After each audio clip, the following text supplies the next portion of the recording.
What's going on, awesome people? Welcome to another episode of Awesome People Instagram Live series.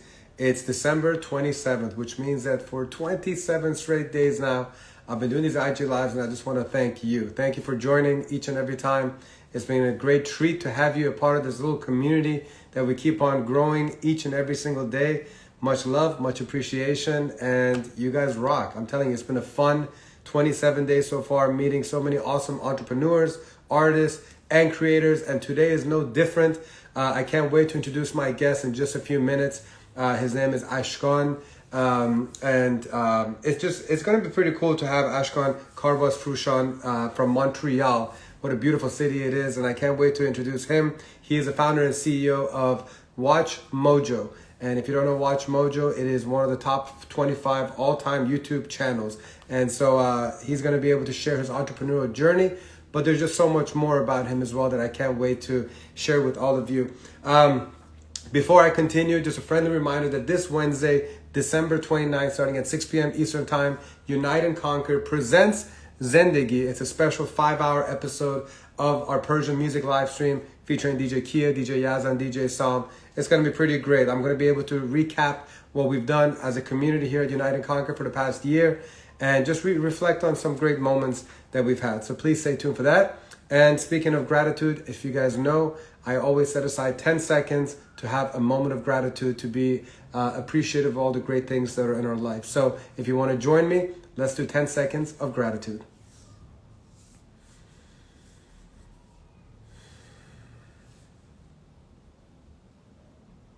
All right, it's time to rock and roll, ladies and gentlemen.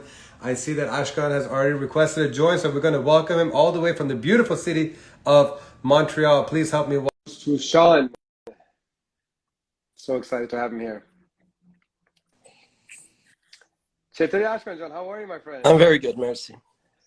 So nice of you to join me from the beautiful city of Montreal. How are you for the holidays? Thanks for making time during the holidays. Oh, it's my pleasure. So great to have you here. You guys staying warm in Montreal, safe? Yeah, I mean, it used to be much colder. Nowadays, before Christmas, it's kind of mild by our standards, and then it gets very cold after Christmas and the New Year. I came to your beautiful city one time in July and had nothing but great experiences. Great people, great food, great culture, and our mutual friend Patty still was there too at that wedding. So I appreciate her connecting us and giving me the opportunity to find out more about your journey and just all the great things you've done at WatchMojo. And so I'm going to get right into it. But before I want to start, I want to share with our viewers a little bit of information about WatchMojo.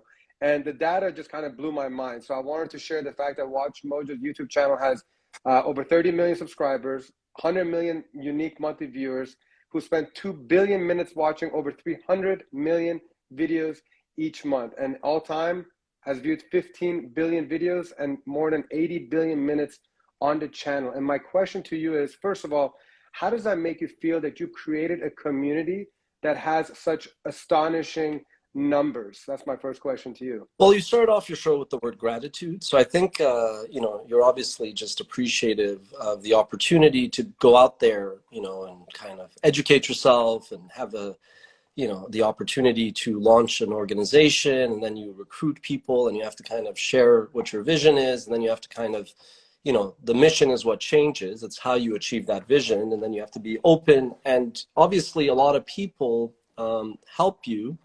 And entrepreneurship's a bit of a paradox. You think you work for yourself, but really you don't. You have all these stakeholders that you account to.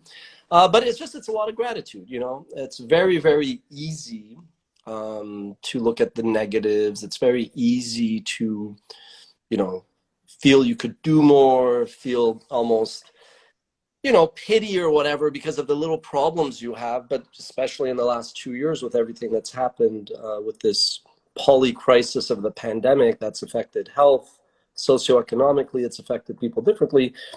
You just need perspective and gratitude, basically. And, when you started in 2006, one of the things I noticed in one of the articles that you wrote is how, majority of your leadership team or the original founders or co-founders and just the executive team has pretty much all remained, 10, 15 years later. And that really says a lot about you as a leader. And kind of tell us, what is the secret to being able to keep that nucleus together for so long?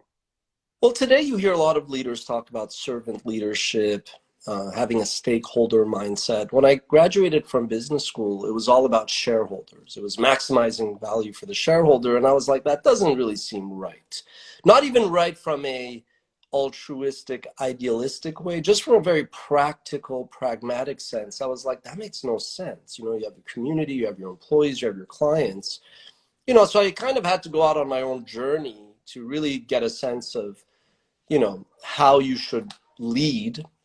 And that's partly why I was more of a reluctant entrepreneur. And so a lot of it really boils down, people talked about culture, but it boils down to communications. You know, I would say you know, I believe in Jean-Jacques Rousseau's nature and nurture. So I definitely think there's a part of it that is your education and your upbringing. And so obviously, you know, I'm pretty Canadian, you know, American mindset in terms of business and competition. I'm probably a bit more aggressive, realistic in business than most Canadians are.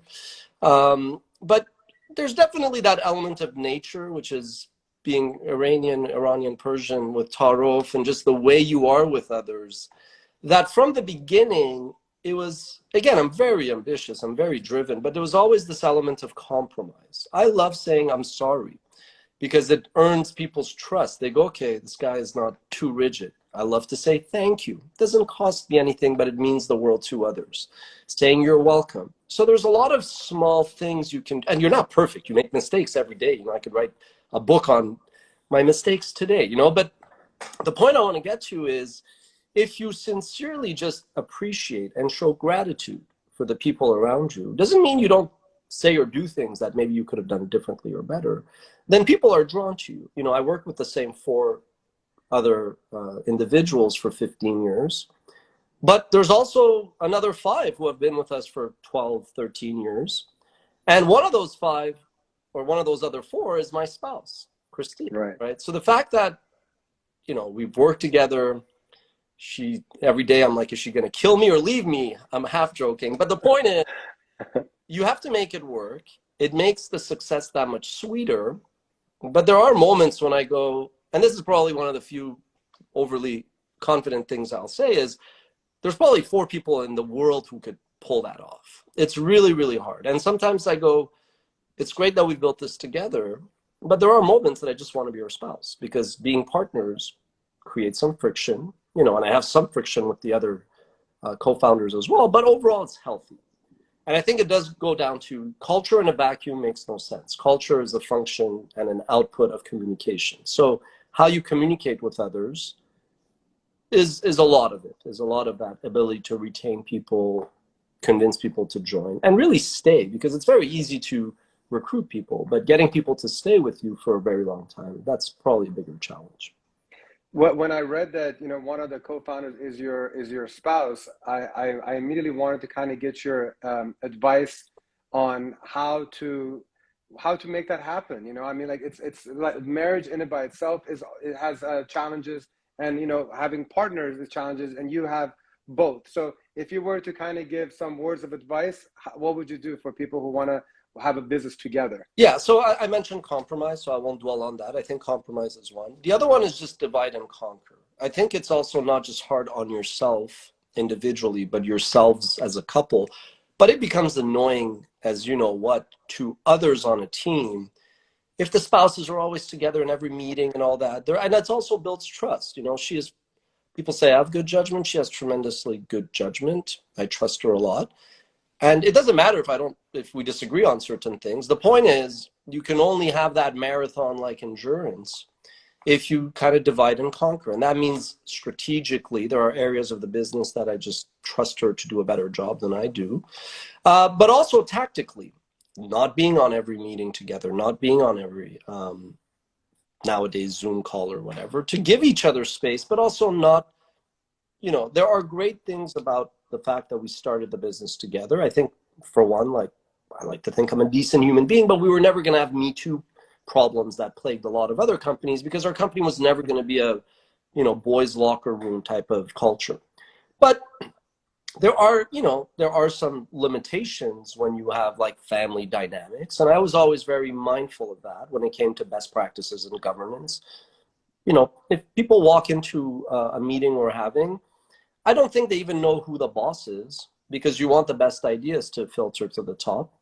But I also don't think that while there are some good parts of it being, you know, a couple that started the business, I don't think most people would know that that's a fact, you know? I mean, it's just something that I always look at the pros and the strengths of a situation. And I very quickly I go, okay, let's put that aside. And then I zone in on the weaknesses and like what the bad things are so that you can improve on that very quickly. I love that. What about, you know, you mentioned good, you know, good human being, and I wholeheartedly agree with that, especially after doing more research on the philanthropic leg of what you guys are doing at WatchMojo. You're so much more than just a content platform. And would you mind just kind of touching on that, on exactly the different things you're doing with WatchMojo Gives Back? Sure. So Mojo Gives Back. Whenever there would be a cause, let's say if a family member lost someone, or we would, you know, Christine and I would do stuff more privately just because, you know, we wanted to, and it was just a good thing to do, so to speak. And we knew that a dollar sometimes helps somebody in need quite a bit. But there was actually, again, I've always been a problem solver, and I talked about stakeholder mindset. So I was like, look, we are known for covering the people, places, and things that fans are passionate about. So that means covering Robin Williams when he's alive. But unfortunately, when celebrities pass away, historically, media's covered them. People magazine put Princess Diana on its cover, bestseller, nobody complained. But younger generations view things differently. I'm 43, so depending on who you ask, I'm either young or old. And I'm not one of these people who looks at 20-year-olds or 15-year-olds and go, they don't get anything. No, they get a lot. And the same way that there was during the civil rights movement in Nazi Germany, the younger people maybe said, hey, these things are not right. And the older generation just goes on with it. Sometimes they don't know how to go about or say it at a given time. And that's just experience. But I always kind of, when the younger viewers who watch WatchMojo would be like, hey, so-and-so passed away, why are you guys profiting now by doing a tribute video? You're running ads before it. I was like, look, from a practical business sense, it costs money to create content, so we're not doing anything wrong. But I said, again, let's set that aside. Let's distill it. What is the criticism that is being leveled? Okay, the optics that we're profiting from somebody's passing so quickly, I get that. It stings people. And yes, there's always going to be a vocal minority complaining about everything or something online. But still, you doesn't mean that there's no validity in it. So I was like, okay, great. I've wanted to have some kind of philanthropic arm and initiative with WatchMojo. And I didn't want it to seem unnatural. I didn't want it to seem fake. But I also wanted it to align as many stakeholders as possible. So I said, okay, when we do a tribute, Kobe Bryant passes away, if we do the top 10 Kobe Bryant moments, we'll take the proceeds of that video and we'll give it to a charity that's related. So if an actor passes away from prostate cancer, it's sad, but we'll take money that we made from that video and we'll give it to the Prostate Cancer Foundation, so to speak. And that way, our employees are not just working on a project that means a lot maybe to them as employees, teammates, but also we're serving fans who were fans of this person. We're giving back to a charity.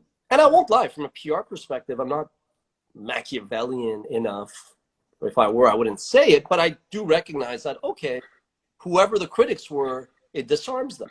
And it actually money back to good causes. And so oftentimes I do take a lot of pleasure from that, but I also won't lie. In terms of a competitor, I'm like, this wasn't, to use a Kobe Bryant analogy, this was a layup. Somebody could have done this before us, but either because human beings, we manage greed and fear and the sins and virtues, I was maybe more driven by the fear of people accusing us of profiting from somebody's passing. I wasn't driven by the greed of saying, I want to keep this money. But I was like, well, we thought of it, and our viewers are always like, that's why I love WatchMojo. This money is going to a good cause, right? So that's an example of stakeholder management. You recognize, you distill the criticism, you don't dismiss it because, oh, it's millennials, it's Gen Z. No, you know, there's always a very smart young generation and member of the younger generation that solves things. So you don't want to be dismissive. And it also speaks volumes. I have a lot of new colleagues, when we hire them, they'll send me a note saying, I didn't know about Mojo Gives, but I found out, like, this thread, we were discussing it, and then there's a link where I'd explain it. And they're like, this is really awesome. I'm like, yeah. You know, so companies can talk a lot about, you got to give back, you got to have social responsibility. But I think what the pandemic has shown, and we think of teachers, we think of nurses, we think of employees at Starbucks and Costco. Yeah, most organization leaders don't give a damn about most people other than themselves. And it's very easy to talk the talk. It's really hard to walk the walk. But with the Mojo Gives example, sometimes it's actually pretty easy, but you have to just do it. You know, and I won't lie. Sometimes I'm a bit of a pain when I'm like, hey, we should do this, or hey, we did this video. Why didn't anybody think that this would be a good video? And again, you don't want to get mad at your teammates, but I'm like, guys, this was a perfect example, you know? And I'm like, well, we could do it retroactively, and we may, but we missed on a good opportunity to create goodwill and to give back to a good cause. And that's something that we're going to do. But I'm also adding layers without having discussed it, for example, which is, again, like going to certain employees who really are, you know, go above and beyond helping their colleagues. You could give them a bonus, and we do, we have that. But I also go, hey, if there's any causes that mean a lot to you, you know, and then sometimes people will come out and they go, yeah, you know, my uncle passed away from this, or my, you know, this is a cause that means a lot to me. And we'll make a donation, sometimes rather quietly. But it's more because I want young people entering the workforce to go, hey, this is not abnormal. You should look for companies that do this kind of stuff. And one day, hopefully, you will be in this chair, or a chair, you know, any chair at any organization, and you should be taking the lead on this. So let's speak on that, because I know you're equally passionate about sharing your, what you call headaches, heartaches, and heartbreaks. And as beautiful lines, by the way. And to the point where you're actually having a whole semester teaching entrepreneurship and your experience at McGill University. Kind of tell me why, you know, you could be spending all that time growing your business, diversifying your business, but instead you're reinvesting into entrepreneurs of the future. So tell me the catalyst behind it and how that's going. Sure. I mean, look, there's so many ways I could talk about the inspirations and influences personally and for WatchMojo, but one of them was, I remember my dad when I was 8 buying the World Book Encyclopedia and me reading a lot of articles and developing an encyclopedia-like base of knowledge, a lot of useless and interesting facts. So it was always been a foundation. I won't say I was the best student, most studious. I wasn't the class clown or anything, but I'm just saying, you know, when I was in school, I was a dreamer when I was, you know, in my teens. But I don't think I would be here without my education, which includes humanities, social sciences, and of course my business education. But when I was actually at Concordia, ironically, I got into the McGill Bachelor of Arts program, but I had 172 in math, so I didn't get into the Bachelor of Management, which is fine. And I had to make a decision. I said, I think I wanted to go into business. So I went to Concordia. And at the time, the John Molson School of Business didn't even exist. It had a good business school, didn't have the reputation of having a good business school. So I had to swallow my pride and at the time and feel like, okay, you know, this is a curveball. But again, it wasn't pity. I was fortunate to go to college and all. But so I went to Concordia. And while there, again, I was a very good student, but I wasn't necessarily getting the best grades because I wasn't studying. You know, I was probably partying, you know, a bit too much. But so long story short, I ended up becoming a teacher's assistant, and I ended up effectively teaching, lecturing finance, ironically, at Concordia and McGill to undergrad, graduate, and PhD students. I'd started to, unlike you, I was more follically challenged back then. So I was looking a bit older, and nobody really knew that I was just some like undergrad kid. And ironically, at the time, I thought I wanted to maybe teach, but because I was doing that, I didn't have time to get my master's. And so in later years when I wanted to teach, they were like, you don't have a master's. And I said, it's fine. I'm not complaining. I have a great life, knock on wood. You know, I wasn't complaining. I would go back to talk about the challenges of entrepreneurship and just many things at McGill, Concordia, and other schools. And what happened was, a month ago, a gentleman who teaches at McGill, whom I had gone when he was teaching at Concordia to speak to his class, I played soccer with him, and he was like, look, would you like to teach? He knew the whole background, and I told him how much I appreciated him inviting me to speak. And I said, I don't have a master's. He goes, I can make an exception because this is really more of like, we want people who are from industry. We recognize they may not even have completed. He goes, the fact that you were TA and all that is just bonus. And there was a little bit, I mean, I just like to give back, but we're humans. We're all driven by insecurities and just whether we know it or not. there was an element of like the irony of not having been admitted into the Bachelor of Management Guild and now going to teach, but it wasn't about that. I would have gone and taught anywhere, frankly, because entrepreneurship has given me so much. But today it's like everybody, a lot of kids want to be either YouTube creators, influencers, TikTokers. A lot of them want to be entrepreneurs, but I don't think they necessarily appreciate the hardships, the time it takes. So yeah, I mean, I feel like the 20 years I've been in the industry, I've learned a lot across all functions: business, marketing, sales, product, technology, legal. Like, people don't know, I went to court and I defeated Fox and News Corporation on a frivolous case. But I mean, to do that, I mean, there's certain tactical things I learned that would come really handy. So long story short, it was just a very once in a lifetime opportunity. And I just want to prepare entrepreneurs. For me, it sounds a bit vain to say this maybe, but a lot of philanthropy actually will come from helping entrepreneurs who then go out, create these organizations and create jobs. And it's kind of like you have a ripple effect.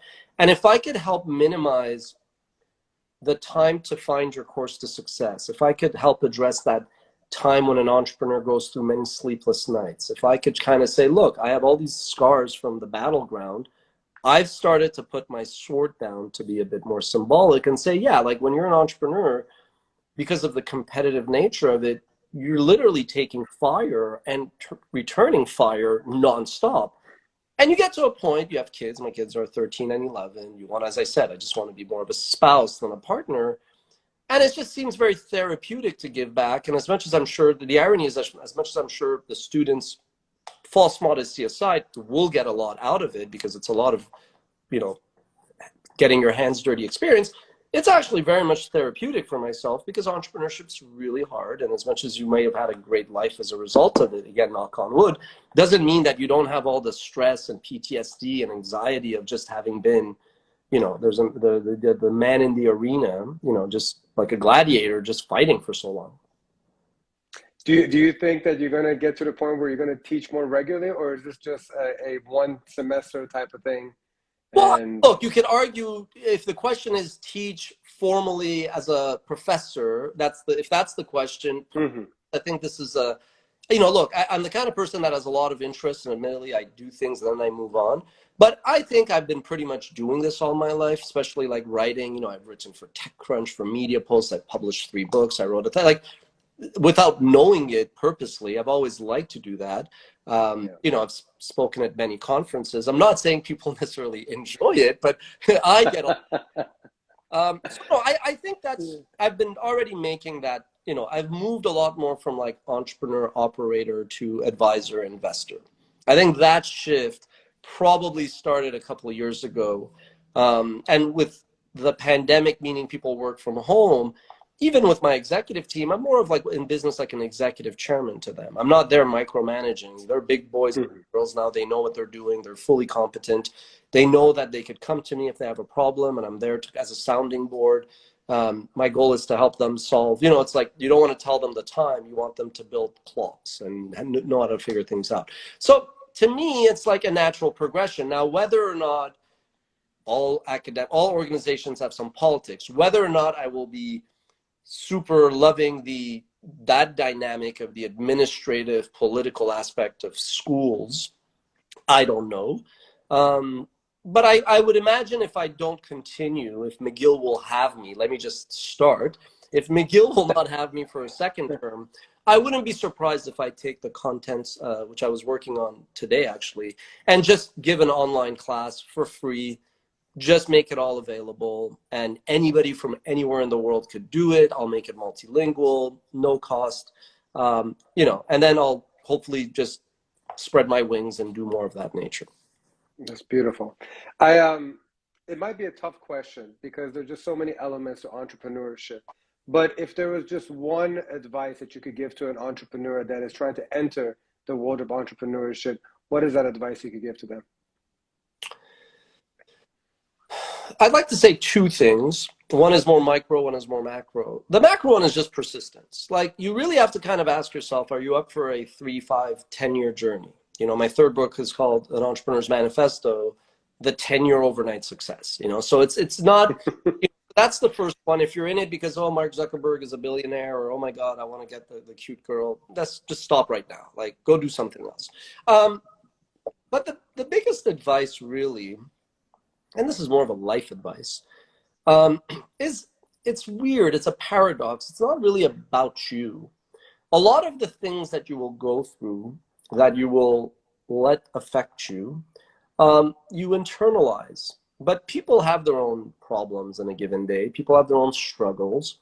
If somebody does something, they're not trying to take you down. You know, somebody, for lack of a better word, ripped me off at the beginning of the year. It was really, really frustrating because I opened up. People told me not to trust this person. And I was like, oh, they're being sexist. You know, I almost felt like, oh, that I'm giving this person the benefit of the doubt.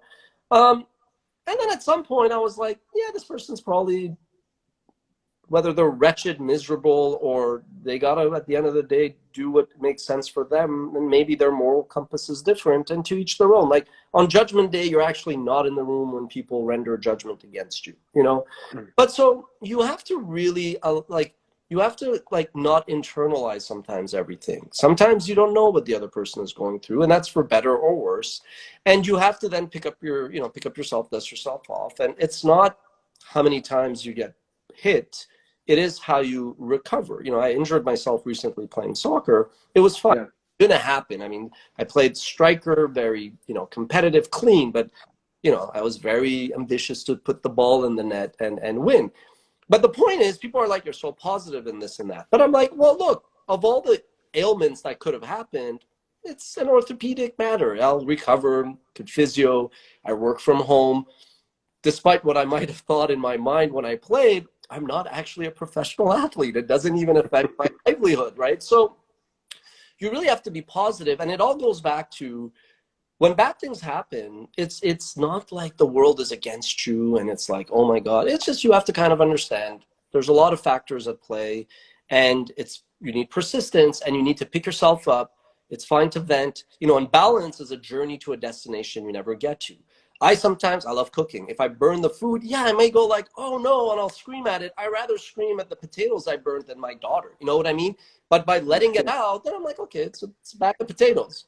Else, so those are the two things basically. That's wonderful. So the last few minutes of our conversation is kind of selfish. I'll be very honest here. So you've created a massive community on YouTube, and what we're trying to do at Unite and Conquer is unite English-speaking Persians, and we're chipping away at trying to get to 1,000 YouTube subscribers.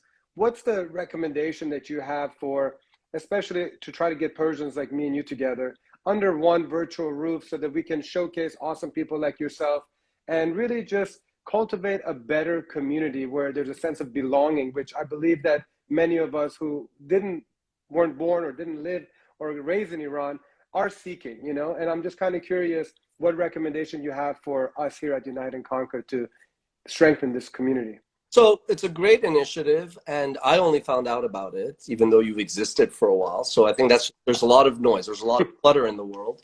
I think Iranians in particular, given our very rich and long history over like thousands of years, but then the more challenging reputational history over the last 30 years, I remember the first time I was in a class hearing about Not Without My Daughter, the movie. I was like, and then like you Google, you Google like Iran, the hostage crisis comes up, and then the Iran-Iraq, and so it's a bit hard, So I think two things. You are actually addressing something that like the 12-year-old Ashkan was like yearning for, So there's a lot there. So I think really, what I would do if I were you is I would go up to other actual older professionals, like in our cohort 20 above, who are trying to achieve some goal for themselves, and just open the platform up. I'm not saying doing a video with everybody under the sun, because it takes a long time.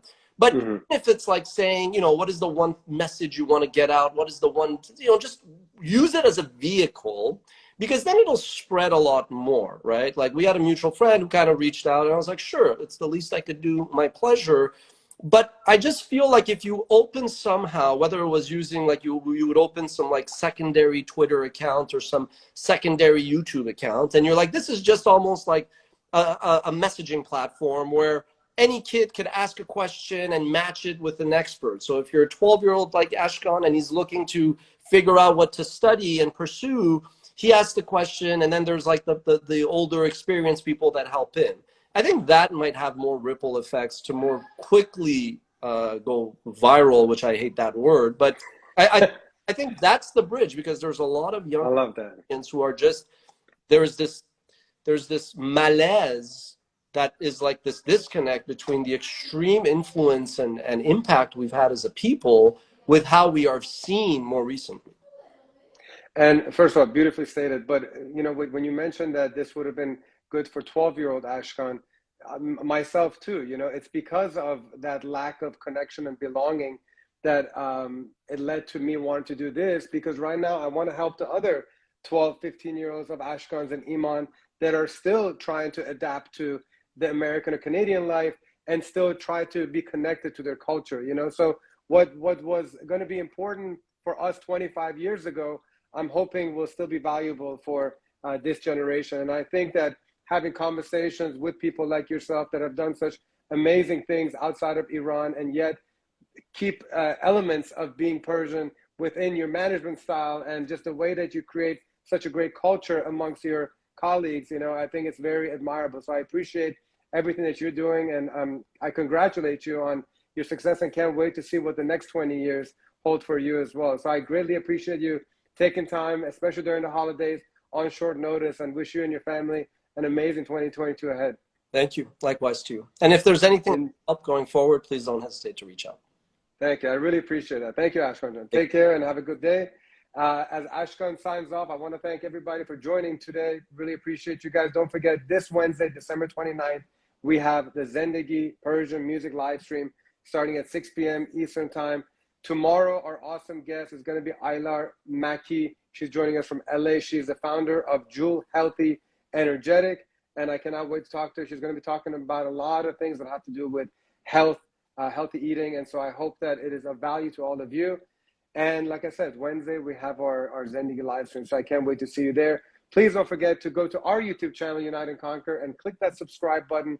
We're on a mission to hit at least 1,000 subscribers as soon as possible. So would greatly appreciate you hitting that goal with us. So much love and appreciate you guys for joining in. Hi, Sanas. Hi, Paisa. Hi, Arcia. What's up, Fred?